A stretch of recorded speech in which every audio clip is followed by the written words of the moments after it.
There's really no tension between us. We love playing with each other. He's such a special player. He plays the game a little differently than I do. He's trying to make me better, and I'm trying to make it harder on him so he's better. There's always a chance to learn off a guy like that, and we continue to push each other to get better. We're here to win. We're here to win as a group. That's always been our focus. They're kind of a big deal.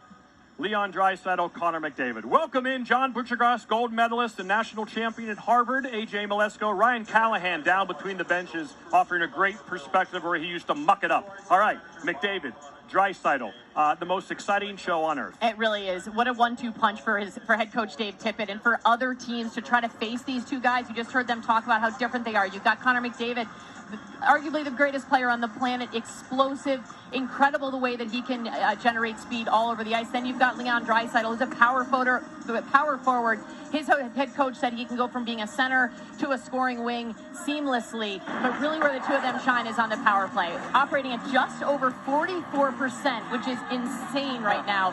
And you look at Connor McDavid starting on one side of the ice, taking the puck all the way over to the other side, bringing people with him, putting the puck back, and Leon Draisaitl buries it. It's fluid, it's dynamic, and it's built through that middle seam with those two, Draisaitl, McDavid, and Nugent Hopkins. They're able to freelance. You can see it's a broken play here and still ends up in the back of the net. And you know what, for Dave Tippett, he also talks about how pleased he is. Last two games, they haven't scored a power play goal, still at 44%.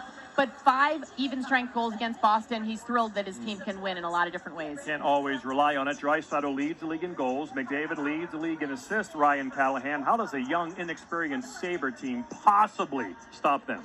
Yeah, the whole NHL is asking themselves the same question. It's a tall task for this young Buffalo Sabres team is how do you stop Connor McDavid? What he does so well is he gets lost in the neutral zone. He buys himself time, and he knows how to use his speed. This is from last night in the Boston game. You can see here, he comes back, he finds space, he gains some zone, and all of a sudden he explodes. Now he has half of a neutral zone to get his speed going. He only needs 1 or 2 steps, but he has half of a zone. He catches the Boston D flat-footed, and it's hard to gap up on a guy like that that's coming so low. And as you see, he breaks through with his speed. Boston gets lucky, he hits the post here, but this what makes him so dynamic and so hard to defend is he knows how to get lost out there. He knows his space, he knows his speed, and he comes at you with such power. It is his 3rd game in 4 days, his teammates as well, so you wonder how much left in the tank for McDavid and Draisaitl, the greatest show on earth, Arda.